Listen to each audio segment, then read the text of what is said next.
नमस्कार दोस्तों, स्वागत है आप सभी लोगों का हमारे YouTube चैनल पर। दोस्तों, आज की इस वीडियो में हम लेकर उपस्थित हुए हैं हमारे भारतीय संविधान से जितने भी महत्वपूर्ण आर्टिकल हैं, मोस्ट इंपॉर्टेंट आर्टिकल आखिर ऐसे कौन से हैं जिन्हें हमें याद करना है और हमारी परीक्षा में वो जैसे कि तैसे ही पूछ लिए जाते हैं। सीधे आपसे पूछा जाता है कि इससे संबंधित अनुच्छेद कौन सा है।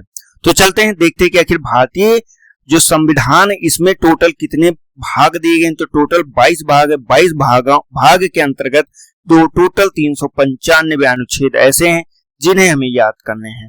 और जैसे कि भारतीय संविधान को अपनाया कब गया था, तो भारतीय संविधान को अपनाया गया 26 नवंबर 1949 को एवं इसे लागू किया गया है कब, 26 जनवरी 1950 को इसे पूर्णतः लागू कर दिया गया।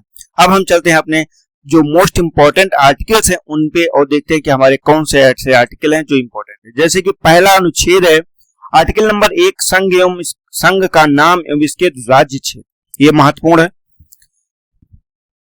अगले आर्टिकल पे हम चलते हैं तो ये अनुच्छेद नंबर 3 है, नए राज्यों का नाम, वर्तमान राज्य एवं पुराने राज्यों का क्षेत्रफल, सीमा व नाम परिवर्तन। ये आर्टिकल मोस्ट इंपॉर्टेंट है, ये आपसे ऐसे ही पूछा जाता है। अगला अनुच्छेद है 5, संविधान के प्रारंभ में नागरिकता। अनुच्छेद 10 कहता है कि नागरिकता के अधिकारों का बना रहना आखिर किसमें शामिल किया गया, तो अनुच्छेद 10 में शामिल किया गया। वहीं पे अनुच्छेद 11 आगे इंपॉर्टेंट होता है, वो 11 में पूछा गया संसद द्वारा नागरिकता के अधिकार का विधि द्वारा विनियमन कैसे किया जाएगा, ये अनुच्छेद नंबर 11 में कहा गया है। इसके बाद जो हमारा इंपॉर्टेंट आर्टिकल होता है ये हो जाता है अनुच्छेद नंबर 13। यहाँ पे 12 भी दिया गया है, 12 में राज्य की परिभाषा कहा गया, ये मूल अधिकार स्टार्ट हो जाते हैं। तो अनुच्छेद नंबर 13 में क्या कहा गया, मूल अधिकारों से असंगत या फिर उनका अल्पीकरण करने वाली विधियां जो है ये शून्य हो जाएंगी, या जहां तक का वो असंगत होंगी वहां तक शून्य होंगी। इसी से जो है न्यायिक पुनर्विलोकन की शक्ति मिलती है सुप्रीम कोर्ट को अनुच्छेद 13 से। तो ये भी आपको याद रखना। हमारा अगला इंपॉर्टेंट आर्टिकल है अनुच्छेद 14, जिसमें कहा गया विधि के समक्ष समानता होगी। और अनुच्छेद 15 की बात की गई तो इसमें धर्म, मूलवंश, जाति, लिंग या फिर जन्म स्थान के आधार पर भेदभाव का निषेध की बात करता है, किसमें, अनुच्छेद नंबर 15 में करता है। अनुच्छेद 16 में कहता है कि लोक नियोजन के विषय में किसी के भी साथ जो भेदभाव नहीं होगा और यहाँ पे सभी को अवसर में समता प्रदान की जाएगी। अनुच्छेद 17 में कहता है कि अस्पृश्यता का पूर्णतः अंत कर दिया जाएगा। ये सारे अनुच्छेद ऐसे हैं जो कि आपसे बहुत ही बार पूछे जा चुके हैं। हम लोग अपने इंपॉर्टेंट आर्टिकल्स में चलते हैं तो इसमें अनुच्छेद 18 गया है, कहा गया है कि उपाधियों का अंत कर दिया गया है पूर्णतः एवं राष्ट्रपति की पूर्व अनुमति के बिना कोई भी डिग्री या कोई भी जो है विदेशों से प्राप्त होने वाली उपाधि को धारण नहीं करेगा। अनुच्छेद नंबर 19 की बात करता है कि वाक स्वतंत्रता एवं आदि विषय के कुछ अधिकारों का संरक्षण, इसमें लगभग 6 अधिकारों को दिया गया। पहले 7 थे, बाद में जब 44वां संविधान संशोधन लागू हुआ तो इनको 6 कर दिया गया है। अब आगे बढ़ते हैं तो अनुच्छेद नंबर 20 आता है, तो इसमें आपको अपराध के लिए दोष सिद्ध के संबंध में संरक्षण की बात करता है। वहीं पे अनुच्छेद 21 किसकी बात करता है, तो प्राण एवं दैहिक स्वतंत्रता के संरक्षण की बात करता है। अनुच्छेद नंबर 21A प्रारंभिक शिक्षा के अधिकार की बात करता है। ये अनुच्छेद नंबर कितना, ये संविधान संशोधन 86वें संविधान संशोधन द्वारा इसे इम्प्लीमेंट किया गया 21A को। ठीक है, अब चलते हैं हम लोग आगे। अब इसमें यहाँ पे एक चीज इंपॉर्टेंट है, आर्टिकल नंबर 20 और 21 दो ऐसे अनुच्छेद हैं जो कि आपातकालीन स्थिति में भी निलंबित नहीं होंगे या फिर खत्म नहीं होंगे। ये कभी आर्टिकल खत्म नहीं होते हैं, अनुच्छेद नंबर 20 और 21, ये भी आपको याद रखना है। हमारा अगला महत्वपूर्ण अनुच्छेद कौन सा है, तो ये हमारा अनुच्छेद है 22, कुछ दशाओं में गिरफ्तारी निरोध का संरक्षण दिया गया है। अनुच्छेद नंबर 23 में कहा गया बलात् श्रम, मतलब बलपूर्वक श्रम करवाना या फिर मानव के दुर्व्यापार का निषेध करता है, किसमें, अनुच्छेद नंबर 23 में। वहीं पे अनुच्छेद 24 में कहा गया है कारखानों में बाल श्रम और आदि का निषेध करता है। जो है जोखिम भरे कारखाने, वहां पे 14 वर्ष से कम उम्र के बच्चों का जो है श्रम करवाना ये गैर कानूनी होगा पूरी तरह से। और अनुच्छेद नंबर 25 में कहा गया अंतःकरण एवं धर्म की आबाद रूप से मानवीय आचरण और प्रचार करने की स्वतंत्रता दी गई है। अनुच्छेद नंबर 26 में कहा गया धार्मिक कार्यों के प्रबंध की स्वतंत्रता प्रदान की गई, अनुच्छेद नंबर 26 में। हम लोग अगले महत्वपूर्ण अनुच्छेद पे चलते हैं। हमारा अगला महत्वपूर्ण अनुच्छेद है 27 नंबर, किसी धर्म विशेष की अभिवृद्धि के लिए करों के संदाय के बारे में स्वतंत्रता की बात करता है। वहीं अनुच्छेद नंबर 28 कहता है निश्चित शैक्षणिक संस्थानों में धार्मिक निर्देशों एवं पूजा में उपस्थित होने के लिए स्वतंत्रता की बात करता है, अनुच्छेद नंबर 28। अनुच्छेद 29 में कहा गया है अल्पसंख्यक वर्गों के हितों का संरक्षण। और आगे हम लोग चलते हैं तो अनुच्छेद 30 में कहा गया है शिक्षा संस्थाओं की स्थापना और प्रशासन करने का अल्पसंख्यक वर्गों को अधिकार जो प्रदान किया गया, ये किसमें किया गया, तो अनुच्छेद नंबर 30 में किया गया। जैसे अल्पसंख्यक शब्द का एक प्रश्न पूछा गया था कि अल्पसंख्यक वर्ग शब्द किसमें पूछा कहा गया है, किस अनुच्छेद में कहा गया है, तो ये अनुच्छेद नंबर 29 में अल्पसंख्यक वर्ग शब्द का प्रयोग किया गया। अनुच्छेद 30 में क्या है, तो ये शिक्षा संस्थाओं के संदर्भ में दिया गया है।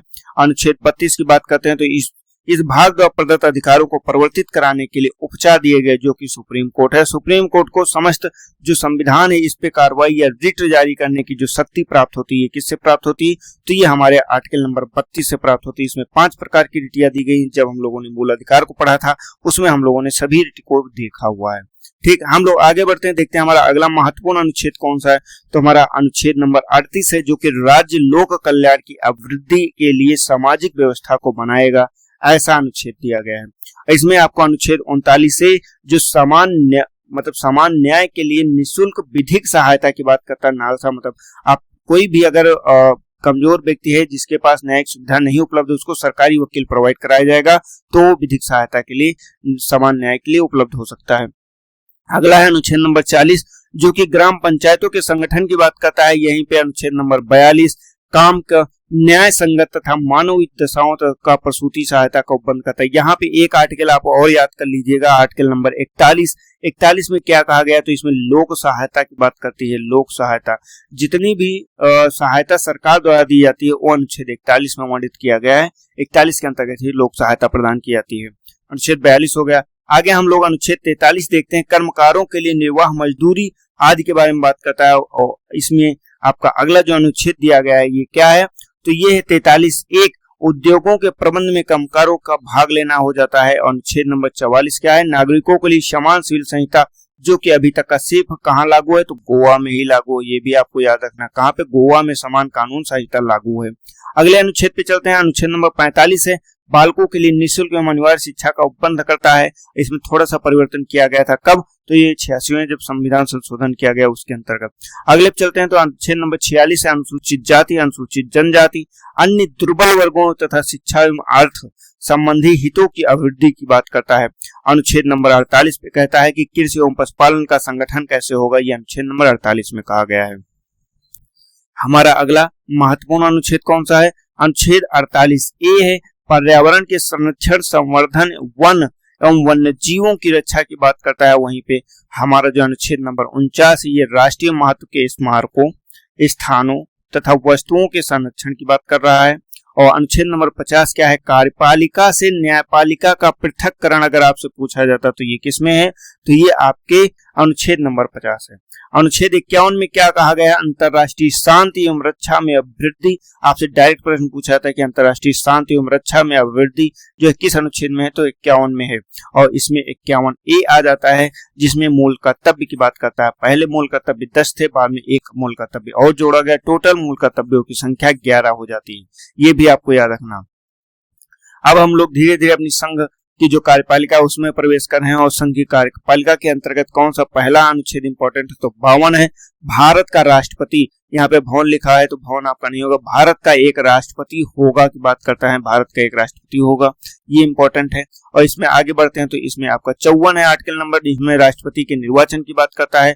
आर्टिकल नंबर 59 में राष्ट्रपति के पद के लिए जो शर्तें होती हैं उनकी बात की जा गई है। और अनुच्छेद 60 में क्या कहा गया है, तो राष्ट्रपति द्वारा शपथ का प्रतिज्ञान किया गया है। राष्ट्रपति शपथ किससे लेता है, तो ये अनुच्छेद संविधान के अंतर्गत लेता है अनुच्छेद नंबर 60 से।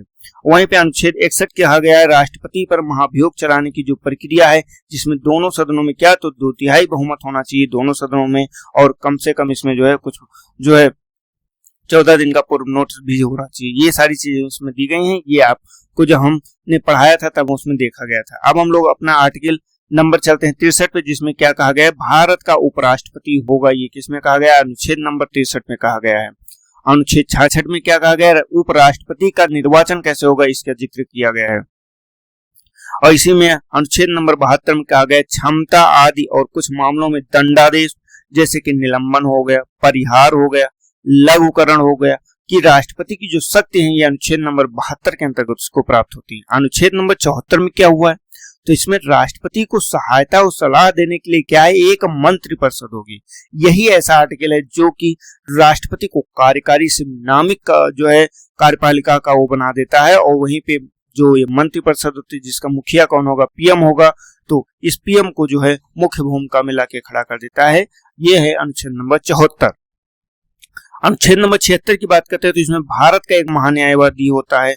ये इंपॉर्टेंट आर्टिकल्स हैं जो कि हमारे लिए महत्वपूर्ण है। अनुच्छेद 76 क्या है, भारत का एक महान्यायवादी होगा। हम अपने अगले अनुच्छेद पे चलते हैं। ये हमारा अनुच्छेद नंबर 78 है। राष्ट्रपति को जानकारी देने आदि के संबंध में प्रधानमंत्री के कर्तव्य हैं। प्रधानमंत्री के क्या क्या कर्तव्य हैं वो अनुच्छेद नंबर 78 में दिया गया। अनुच्छेद 80 की बात करता है तो इसमें राज्यसभा की संरचना की बात किया गया है कि राज्यसभा की आखिर संरचना कैसे है। तो इसमें 12 सदस्यों को मनोनीत किया जाएगा राष्ट्रपति को। इसके अलावा अन्य सदस्य जो हैं उनकी नियुक्ति कैसे होगी, ये सब कुछ इसमें वर्णित किया गया है। अनुच्छेद 81 में क्या कहा गया है, लोकसभा की संरचना की बात की गई, लोकसभा की कैसे संरचना होती है 81 में। और वहीं पे अनुच्छेद 85 में कहा गया है संसद के सत्र कितने सत्र होते हैं, तो 3 सत्र होते हैं। सत्रावसान क्या होता है, विघटन क्या होता है, इसकी प्रक्रिया का पूरा वर्णन किया गया अनुच्छेद नंबर 85 में। इसके आगे अनुच्छेद नंबर 93 की बात करते हैं तो इसमें लोकसभा के अध्यक्ष उपाध्यक्ष की बात करता है अनुच्छेद नंबर 93 में। ठीक, हम अगले अनुच्छेद पे चलते हैं। तो ये 100 नंबर अनुच्छेद है जिसमें सदनों में मतदान, रिक्तियों को होते हुए भी सदनों के कार्य को करने की शक्ति एवं गणपूत्र की बात करता है। गणपूत्र क्या होता है, 1/10वें भाग को कहा जाता है गणपूत्र। ठीक, तो ये आपको याद है, इसको कोरम भी कहा जाता है। अगर कोरम का जिक्र होता है तब भी आपको गणपूर्ति से ही संबंधित होता है, वो 1/10 होता है। हम अगले अनुच्छेद पे चलते हैं तो ये 108 है। कुछ दशाओं में दोनों सदनों की संयुक्त बैठक का वर्णन किसमें किया गया है, तो 108 आर्टिकल में किया गया। आपको ये भी याद रखना, राष्ट्रपति संयुक्त बैठक को किस अनुच्छेद के अंतर्गत बुला सकता है, तो अनुच्छेद नंबर 108 के अंतर्गत बुला सकता है। अनुच्छेद 109 में कहा गया धन विधेयकों के संबंध में विशेष प्रक्रिया कहा गया कि जो लोकसभा से संबंधित है। और अनुच्छेद नंबर 110 में क्या कहा गया है, तो विधेयक पर अनुमति कैसे मिलेगी, ये अनुच्छेद नंबर 110 में कहा गया है। अनुच्छेद 112 की बात करते हैं तो ये बजट से संबंधित है। इसको वार्षिक वित्तीय विवरण कहा गया है। हमारे संविधान में वार्षिक वित्तीय विवरण का जिक्र है, ना कि आपका बजट का जिक्र है। तो वार्षिक वित्तीय विवरण जो है अनुच्छेद 112 के अंतर्गत लाया जाता है। इसमें हम लोग अपने अगले अनुच्छेद पे चलेंगे। तो हमारा अगला अनुच्छेद क्या है, तो 120 नंबर अनुच्छेद है जो कि संसद में प्रयोग की जाने वाली भाषा कौन सी होगी, ये कहा गया है 120 में। अनुच्छेद नंबर 123 में कहा गया है संसद की विश्रांति काल में अध्यादेश प्रख्यापित करने की राष्ट्रपति की शक्ति। अब मतलब राष्ट्रपति किस अनुच्छेद के अंतर्गत एक अध्यादेश को पारित करता है, तो अनुच्छेद नंबर 123 के अंतर्गत पारित करता है। ये विश्रांत काल, मतलब कोई सदन जब सत्र में नहीं होता तो उस काल को विश्रांत काल कहा जाता है। मतलब मंत्रिपरिषद कार्य करने में सक्षम नहीं है या इकट्ठा होने में सक्षम नहीं है, तब जो है अध्यादेश प्रख्यापित कर सकता है। अनुच्छेद 124 की बात करते हैं तो यहाँ पे उच्चतम न्यायालय की स्थापना एवं उसके गठन की बात की गई है। और किसमें, तो 124 में यहाँ पे देखिए ये सुप्रीम कोर्ट की बात कर रहा है, सुप्रीम कोर्ट यहाँ पे हो जाएगी। 129 में क्या कहा गया है, तो इसमें उच्चतम न्यायालय का अभिलेख न्यायालय हो जाना होता है शामिल 129 में। मतलब इसके जो न्याय के निर्णय करता है, इनका उपयोग अन्य में एक सबूत के तौर पे या उसके रेफरेंस के रूप में यूज कर सकते हैं, ये 129 के अंतर्गत कहा गया है। अनुच्छेद 130 में क्या है, तो उच्चतम न्यायालय की स्थापना एवं इसके गठन की बात करता है। अब आखिर उसकी स्थापना कैसे हुई है, उसका गठन कैसे हुई, ये अनुच्छेद 130 में। उच्चतम न्यायालय का प्रारंभ हो जाता है, तो आपको ये याद रखना है। ठीक, हम लोग आगे चलते हैं। हम अगले देखते हैं कि हमारा अगला क्या है।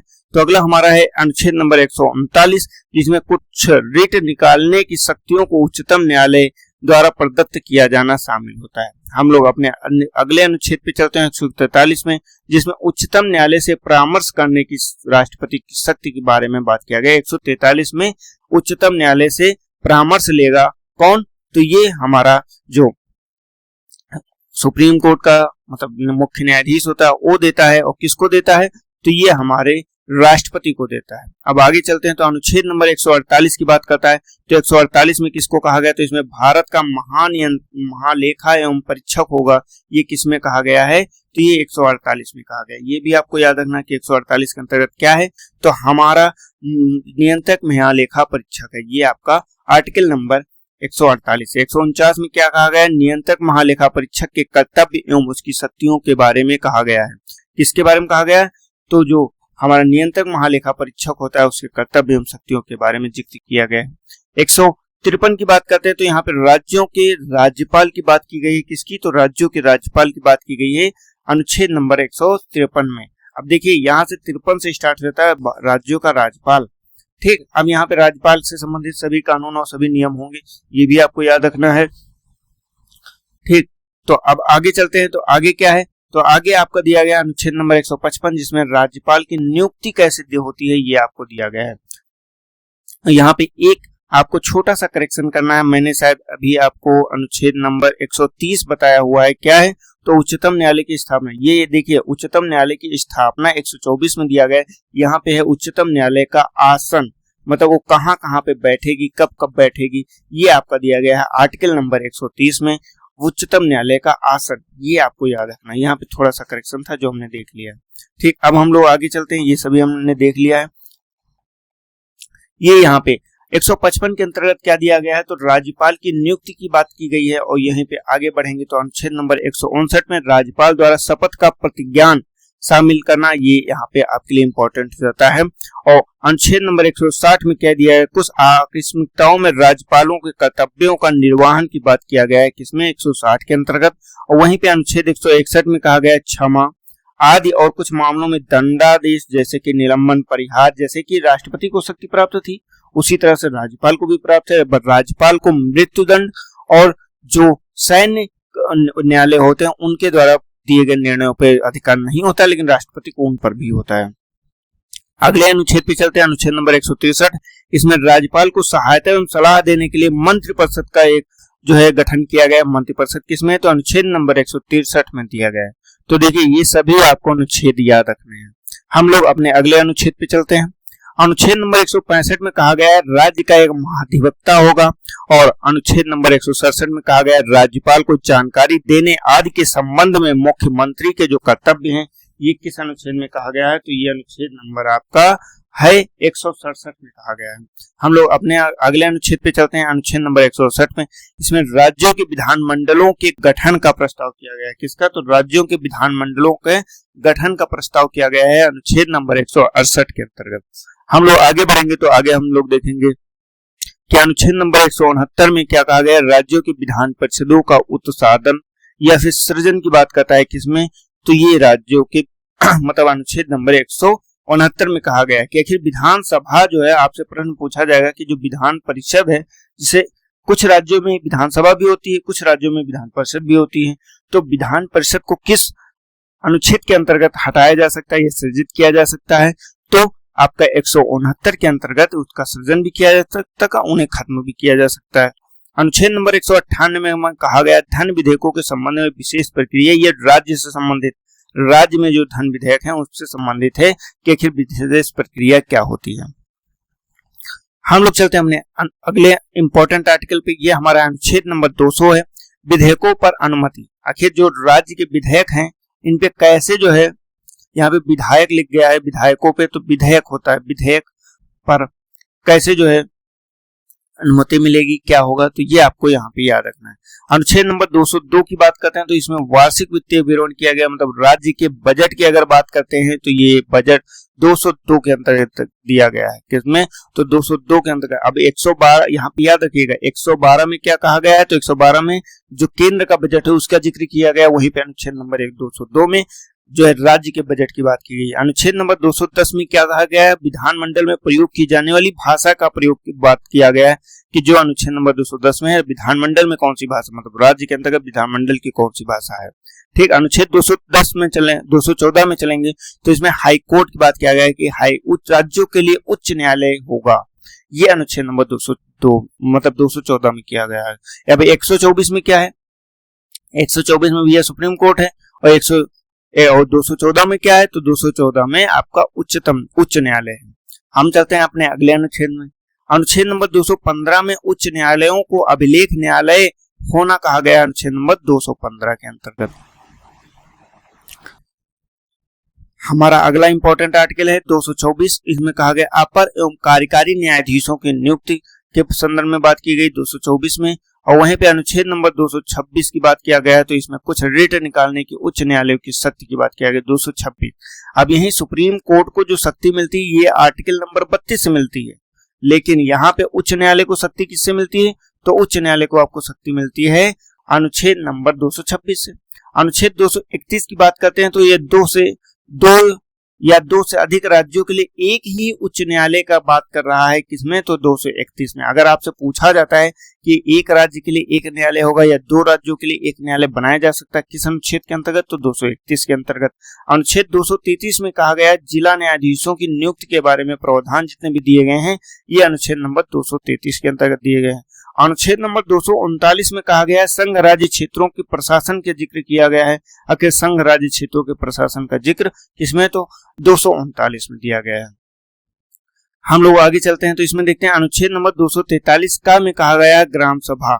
अब इसको बाद में हम लोगों को 73वें संविधान संशोधन के द्वारा जोड़ा गया अनुच्छेद नंबर 243 एक या फिर का। आपको का मतलब सेंस वही होता है 243 ए लिखे या फिर 241 का लिखे, ठीक है।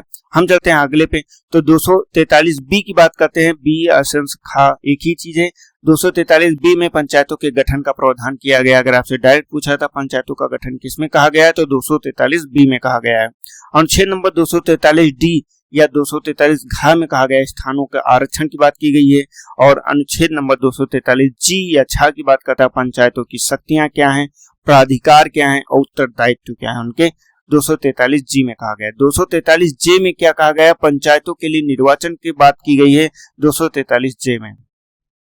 और वहीं पे आपका जो अगला आर्टिकल है 243 था की बात करता है, इसमें नगर पालिकाओं के गठन का प्रावधान करता है।